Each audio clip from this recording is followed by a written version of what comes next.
Good morning, good morning, good morning. Today is the day of the alleged Coinbase IPO. And I'm not going to talk about the IPO too much in the sense that it's not an IPO. It's something other than an IPO. So Coinbase is not having an IPO this morning. And I'm repeating that for the people in the back because some of you may have missed earlier commentary that I made on the topic. But today I thought I would dig into a little bit of what I've been seeing in terms of Bitcoin. My Bitcoin portfolio made me smile this morning. And there's a lot of other interesting things happening in the world of Black finance. So buckle up your seatbelt, get comfortable. We're going to get started on the Black Financial Channel right now.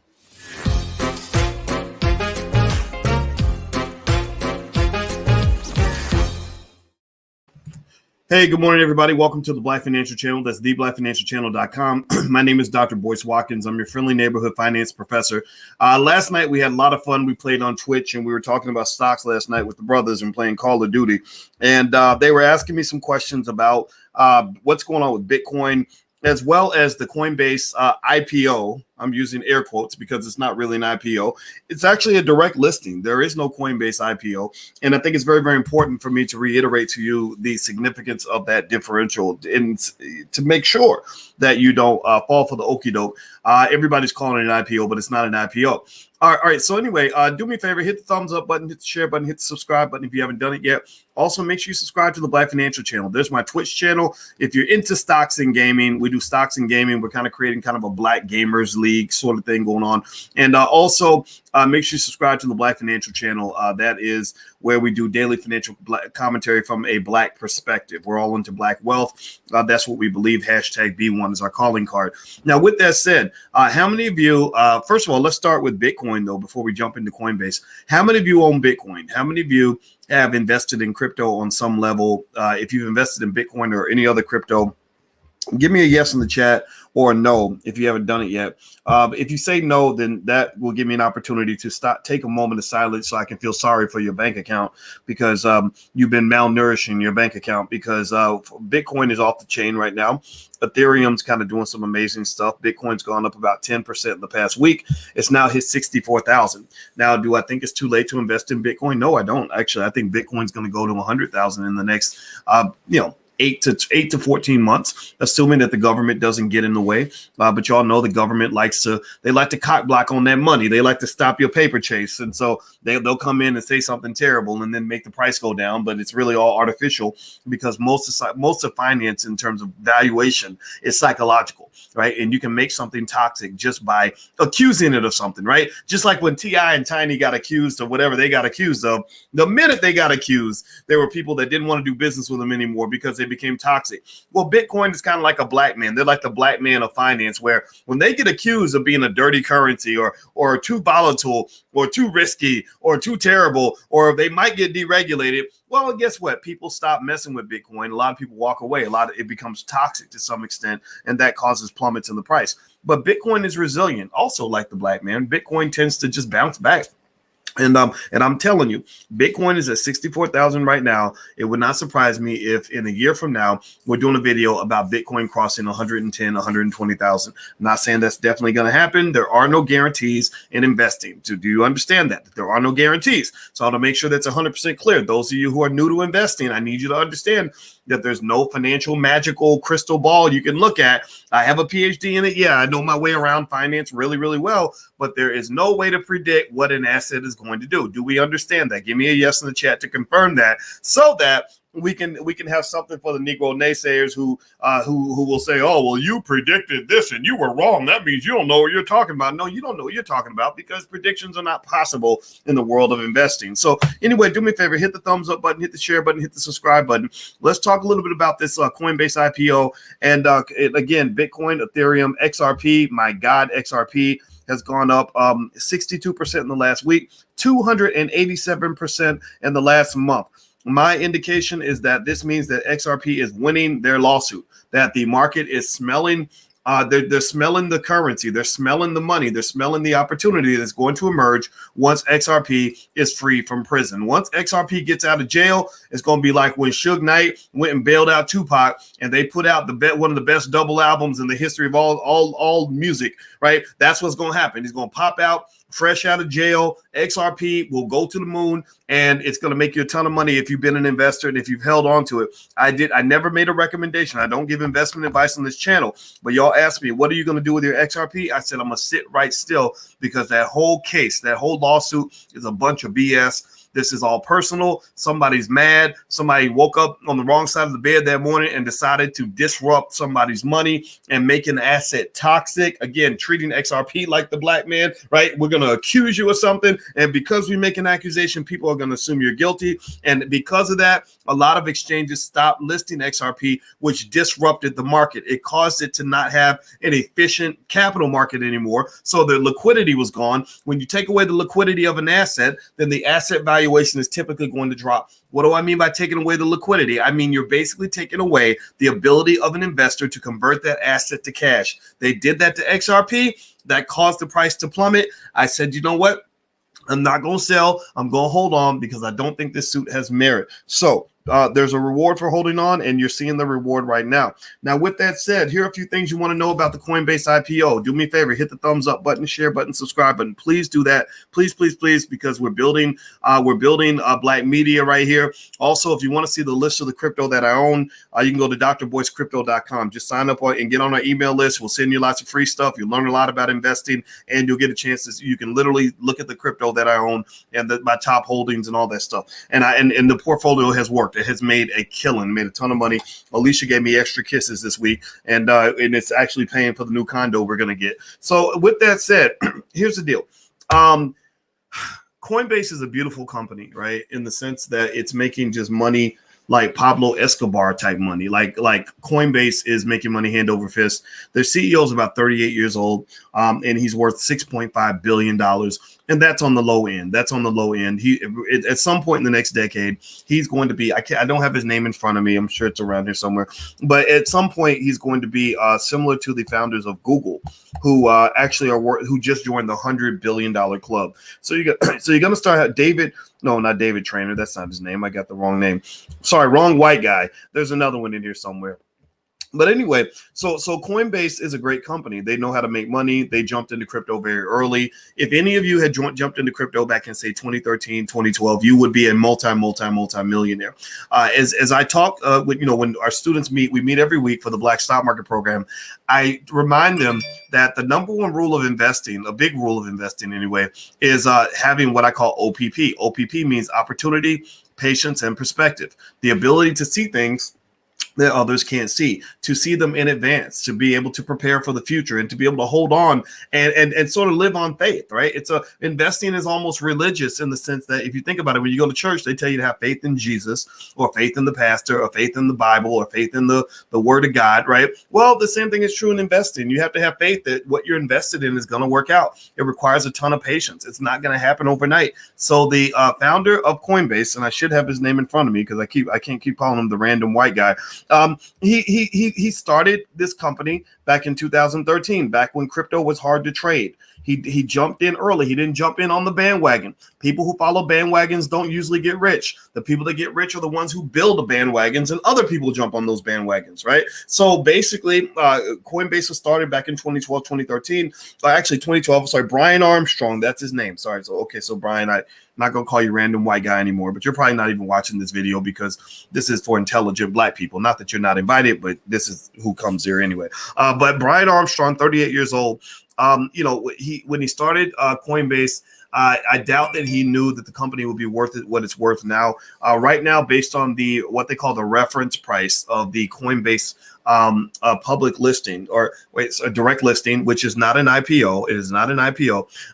The company right now is valued by NASDAQ at about $250 a share. That's what they call the reference price. Because the thing about asset valuation is that you never really know exactly what something's worth. Someone has to come along and say, this is a reference. This is kind of what we think it's approximately worth. So you can at least have something to compare it to. Most economics, most financial stuff, most numerical numerical stuff is relative. You always compare it to something, right? You go to the grocery store and they say the bread is $1.25. Well, you might say, oh my God, that's so expensive, because you're comparing it to 99 cents. Or you might say, whoa, bread is on sale, because maybe you're comparing it to $3 a loaf, right? So the same thing is true here. So they're giving the market a reference price. Remember, a lot of this is psychological. My doctorate was in investor psychology, so this is my thing. And the thing about it, though, is that the reference price may have very little to do with what the market price becomes. But based on that reference price, this company is worth about $65 billion. But there are many experts who predict that this is going to become a $100 billion company. If this becomes a $100 billion company, its valuation is going to exceed the New York Stock Exchange, which is absolute insanity, which is just kind of crazy. A lot of experts feel that the $100 billion valuation is ridiculous. But then again, there are some people who think that because Coinbase is in the seminal stage of a growing industry, because they are the original seed planter in something that can become massive, that valuation isn't out of whack. So to some extent, it's not just a matter of faith in terms of believing that what you're investing in is going to work out. It's also a matter of which religion do you pick, right? If I'm Jewish, I believe one thing. If I'm Christian, I believe something else. If I'm Catholic, I might believe this. If I'm Muslim, I believe that. Well, you've got the bulls and the bears. They're like the Christians and the Muslims. So you've got the bulls saying, oh my God, this is the beginning. $100 billion is cheap for this company, because this company is going to be worth, $1 trillion one day, right? But then you've got the bears that are like, oh man, no, man, that's crazy. That's out of whack. That's ridiculous. That's insane. Well, who's right and who's wrong? Nobody knows. Why? Well, because the future is never predictable. If Michael Jordan is in a basketball game, or LeBron James is in a basketball game, and they take a shot from 15, they take a 15-foot jumper, and half the people say, yeah, that shot's going to go in, and half the people say, no, it's not going to go in. Who's right and who's wrong? Well, both of them are right and both of them are wrong, because Michael Jordan has hit a lot of shots, but he's missed a lot of shots, right? So it's not to say that there's nobody on this planet who can predict with complete certainty whether or not every shot that LeBron James or Michael Jordan takes is going to go in. Nobody can do that. You're looking at a distribution where all possibilities are your concurrent reality. So the Bulls and the Bears are both right.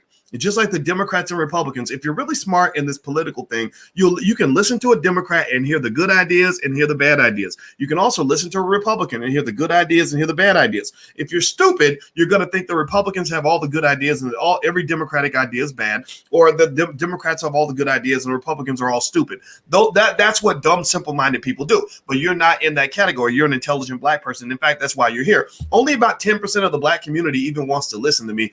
The other 90%, their kids will be listening to me in about 50 years. They'll be watching old videos of the stuff that their parents missed out on in the year 2070. So the point I'm making here is this. If you ask me what's going to happen with Coinbase, nobody freaking knows. Nobody knows, man. You just have facts and information that allow you to make assessments and to decide what, based on your particular financial faith, what you think is going to occur, right? I tend to be somewhat bullish on Coinbase because I think it's a great company, but a great company does not make it into a great investment.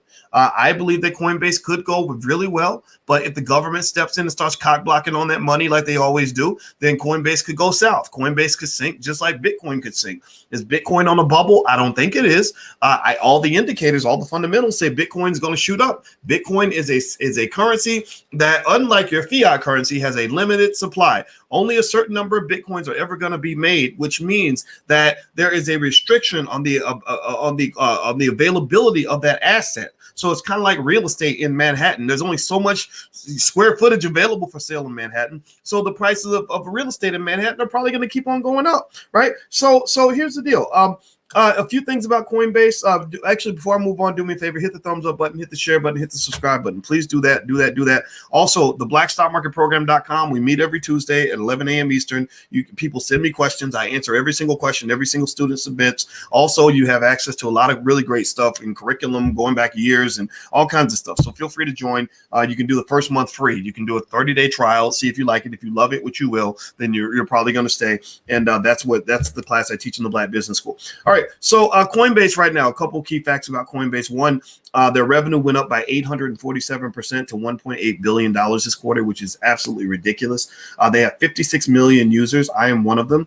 Coinbase's IPO is one indicator that crypto is becoming more mainstream, which is getting people excited about that. Their ticker symbol is COIN, COIN. So if you want to look up Coinbase and see how it's doing, or decide if you want to buy, you can look up the ticker symbol coin. Now, am I going to buy a Coinbase? That's a big question that everybody's asking. Oh, by the way, in case you want to know, I just got a news alert that Bernie Madoff just died. Remember the guy who ran the biggest, Ponzi scheme, one of the biggest ever. Yeah, I think he died in prison. Did he die in prison, or maybe they let him out? I don't know. I got to go read more about it. But yeah, that we'll talk about that later. But yeah, it's coin, and I'm going to see if it's trading now. I don't think it's trading as of the time of this recording, but let me double check. Let me check, see if it's trading right now.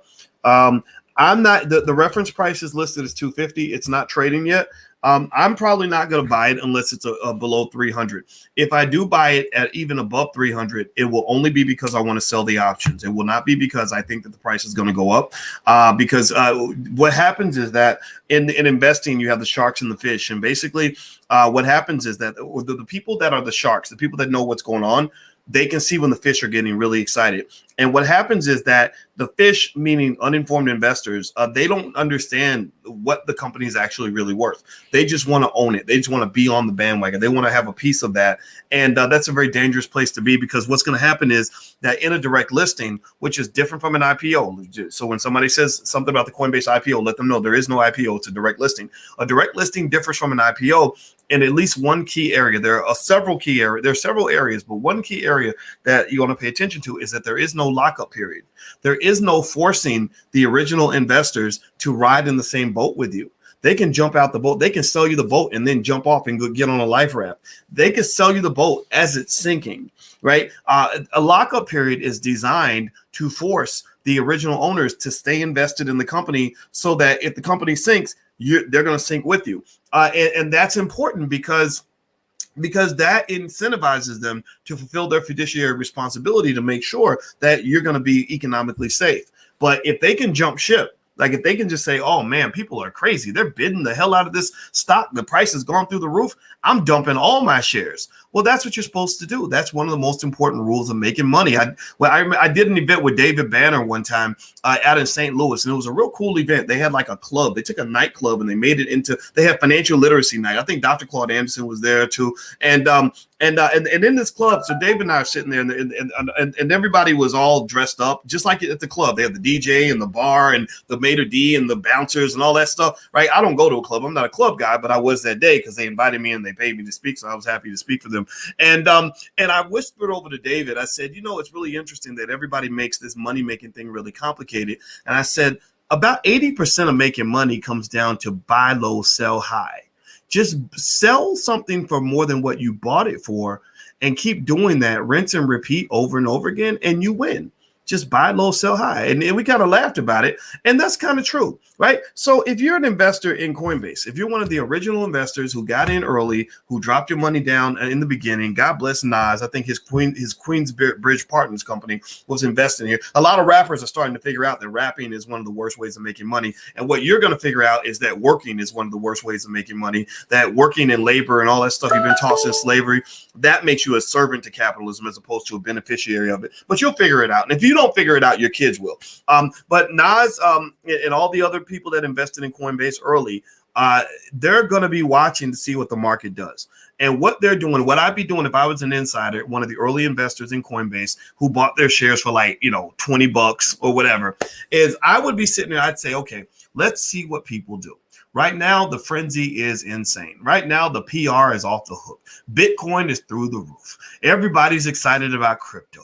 How sick, how drunk, how financially drunk is the public going to be when we put this sucker out there? Because when somebody's drunk, you can get all of their money. There was a billionaire one time, or multi-millionaire anyway, who went to a casino. And here's the thing, the secret about casinos, they serve you liquor because they know that when you're drunk, you're going to let go of all that paper. They want you, they want your glass full the whole time. For the same reason that a guy does that when he's trying to get some booty, right? So basically, they want you financially. So with this casino, so this millionaire goes to the casino, and they keep giving him liquor. He keeps asking for drinks. They keep giving him more and more drinks, and he's drunk because he's high rolling. He's betting 100,000 a hand, 50,000 a hand, whatever, and he's losing. He loses. He's down $1 million, 1.5 million, 2 million. Well, when you're drunk, you're irrational, so you're not gonna really think through your decision making, right? A lot of people make bad decisions while they're drunk. That's why I don't drink. I got too many alcoholics in my family. I've seen guys go to prison over things they did while they were drunk. So this guy ends up losing like $30 million, and his whole net worth was like maybe $35 million. So he goes back and he tries to sue the casino to say, you knew I was drunk and you were taking my money. So it was your responsibility to make sure that I stopped drinking so I didn't keep losing money. I don't think he won that lawsuit, right? And so basically right now with the stock market, they know that you are financially drunk when it comes to crypto, that you are caught up in the frenzy, that a lot of people, they think they're investors, but they're not investors. They're actually gamblers, right? They don't know the difference between gambling and investing because they think, oh, I can invest. I saw a 3-minute video yesterday and I made $10. So now I'm an expert, right? Now I'm going to go teach other people how to invest because I watched the 3-minute video and I made $20 or whatever in the stock market.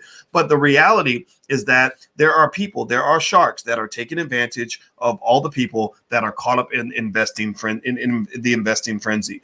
They are watching what you do so they can get your money. They are being calculated while you are being irrational. They are like the nightclub owner. The nightclub owner is the guy who will go out and keep everybody's glass full. And hey, you're having fun. Hey, drink another bottle for everybody at the table, right? He wants the party to keep going, but he doesn't drink anything. He goes back in the back and he's counting his money. He's watching your behavior, hoping that you'll keep buying bottles of Cristal and dumping money on the club so that he can get paid the next day. Like Ice Cube used to say in Dope Man, you don't get high on your own supply. So basically, these people are slinging shares. They're slinging the shares to the market, and they're trying to see how high you want to get. And however high you want to go, they will always make sure the supply matches how high you want to go. But they're not going to get high on their own supply. They know this company isn't worth more than maybe $300, $350 a share. When that stock price starts to go up to $400, $450, $500, $600, they're going to start dumping shares on the market. And you know what I'm going to do? I'm going to be in there. I'm going to buy the shares and I'm going to start selling options to all the people that are caught up in the frenzy, that want to have a piece of this action, that really think that it's Coinbase to the moon. I don't believe Coinbase is going to the moon because I know that there's a difference between a good company and a good investment. Coinbase is a good company. We don't know yet if it's going to be a good investment. I don't think it will be, to be honest with you, but that's what it is. That's my 2 cents. I'm not talking anymore because I'm done. All right. So do me a favor, hit the thumbs up button, hit the share button, hit the subscribe button. If you want to learn more about investing, if you haven't done it yet, or if you want to learn more about maybe, I don't know, selling stock options, that's one of the things that I do. I have a whole masterclass I put together. It was really, really good. The students loved it. And you can go check it out right now if you want to. It's stockoptionsmasterclass.com. Selling stock options is a great way to make money. I hope you'll look into it because I think it'll work for you. So anyway, I'm out of here. Hit the thumbs up button on your way out. And I hope you guys have a great day. And I will see you soon. Talk to you later. Peace.